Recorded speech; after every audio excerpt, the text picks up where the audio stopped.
समाचार पत्रों की सुर्खियों के साथ आज मैं हूं न्यूज डेस्क पर रेडियो सखी माधवी।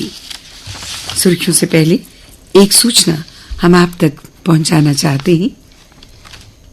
माननीय प्रधानमंत्री श्री नरेंद्र मोदी धन्वंतरी जयंती और 9वें आयुर्वेद दिवस के अवसर पर अखिल भारतीय आयुर्वेद संस्थान नई दिल्ली में स्वास्थ्य क्षेत्र से संबंधित विभिन्न परियोजनाओं का शुभारंभ, उद्घाटन व शिलान्यास करेंगे। इस समारोह का सीधा प्रसारण हम आपके लिए अपनी दूसरी सभा में 1 बजे से आकाशवाणी दिल्ली से रिले करेंगे। और अब चलते हैं न्यूज डेस्क की ओर।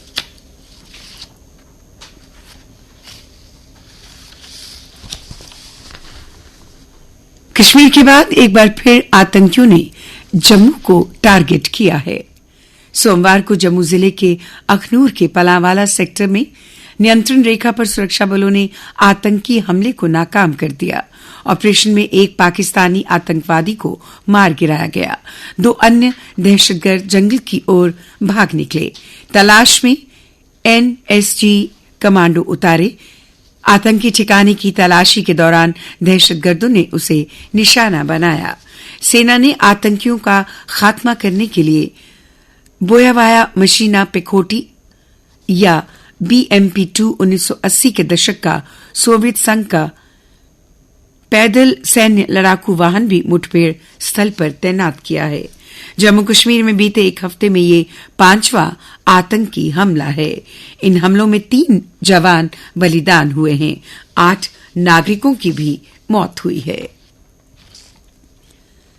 धनतेरस आज ही मनाई जाएगी। दीपोत्सव 5 के बदले 6 दिन का। दीपोत्सव की शुरुआत अब से इस बार 2 दिन मनाएं दिवाली। देश में दिवाली और दीपोत्सव को लेकर बनी असमंजस की स्थिति खत्म हो गई है। तिथियों की गणना करने वाले विद्वानों के अनुसार इस बार दिवाली अलग अलग मान्यता के अनुसार 31 अक्टूबर व 1 नवंबर दोनों दिन मनाई जा सकती है। हालांकि धनतेरस 29 अक्टूबर को ही मनाई जाएगी, यानी दीपोत्सव की शुरुआत मंगलवार से ही हो जाएगी। 30 अक्टूबर को नरक चतुर्दशी या रूप चौदस छोटी दिवाली और फिर 31 अक्टूबर अमावस्या को दिवाली मनाई जाएगी और 1 नवंबर को भी दिवाली मनाई जा सकती है। विमान निर्माण क्षेत्र में भारत की ऊंची उड़ान, देश की पहली निजी सैन्य विमान फैक्ट्री का प्रधानमंत्री नरेंद्र मोदी और स्पेन के प्रधानमंत्री सांचेज ने किया उद्घाटन। प्रधानमंत्री मोदी ने सोमवार को कहा, भारत का रक्षा विनिर्माण, इसे एक बार फिर से सुन लीजिए, भारत का रक्षा विनिर्माण आज नई ऊंचाइयों को छू रहा है। रक्षा क्षेत्र की प्रगति बताती है कि कैसे सही योजना और साझेदारी से संभावनाओं को समृद्धि में बदला जा सकता है। सैन्य विमान फैक्ट्री से न केवल भारत व स्पेन के संबंध मजबूत होंगे, बल्कि make in India, make for the world mission को भी गति मिलेगी। प्रधानमंत्री मोदी ने कहा कि स्पेन के प्रधानमंत्री सांचेज की ये पहली भारत यात्रा है। आज हम भारत और स्पेन की साझेदारी को नई दिशा दे रहे हैं। नियमों का उल्लंघन, देश के 700 से ज्यादा नेत्र बैंक जांच के दायरे में रजिस्ट्री हुई शुरू। राज्यों को देरी है जानकारी। डॉक्टर अनिल कुमार ने कहा है कि ये जानकारी राज्यों को देनी पड़ेगी। केंद्र सरकार ने अंगदान और प्रत्यारोपण के लिए राष्ट्रीय रजिस्ट्री कार्यक्रम शुरू किया है। इसके तहत सभी राज्यों को उन सभी अस्पतालों की जानकारी देनी है जहां प्रत्यारोपण किया जाता है। इन अस्पतालों में मरीजों की वेटिंग, प्रत्यारोपण कराने की संख्या, दान में मिलने वाले अंग सहित सभी जानकारी डिजिटल स्वरूप में देना अनिवार्य है।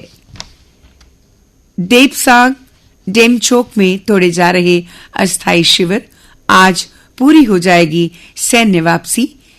LOC पर भारत चीन के बीच समझौते के तहत पहले की तरह शुरू होगी गश्त। 2020 में गतिरोध शुरू होने के बाद पिछले 4 वर्षों के दौरान बनाए गए थे ये और अब अन्य समाचारों के साथ मेरी सहयोगी श्रुति। धन्यवाद माधवी। दिवाली पर्व को लेकर ट्रेनों में भीड़ चढ़ रही है। लंबी वेटिंग लिस्ट से लोग परेशान। भारतीय रेलवे ने त्योहारों को मद्देनजर रखते हुए जम्मू तवी हावड़ा और श्री माता वैष्णो देवी कटरा के लिए 2 स्पेशल ट्रेनें चलाई हैं। प्रदेश के जिरी में लगने वाला उत्तर भारत का सबसे बड़ा किसान मेला इस बार 14 नवंबर से 23 नवंबर तक चलेगा। इस बार मेले में 6 लाख श्रद्धालुओं के आने की संभावना है। अंतरिम जमानत की अवधि खत्म होने पर इंजीनियर राशिद ने किया आत्मसमर्पण। आतंकी फंडिंग के आरोपित इंजीनियर राशिद को एनआईए ने वर्ष 2019 में गिरफ्तार किया था।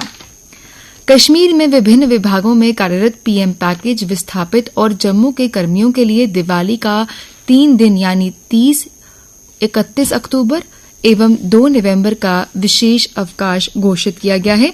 वहीं कश्मीर संभाग में शेख नूर उद्दीन साहिब के उर्स के लिए 30 अक्टूबर को अवकाश घोषित किया गया है।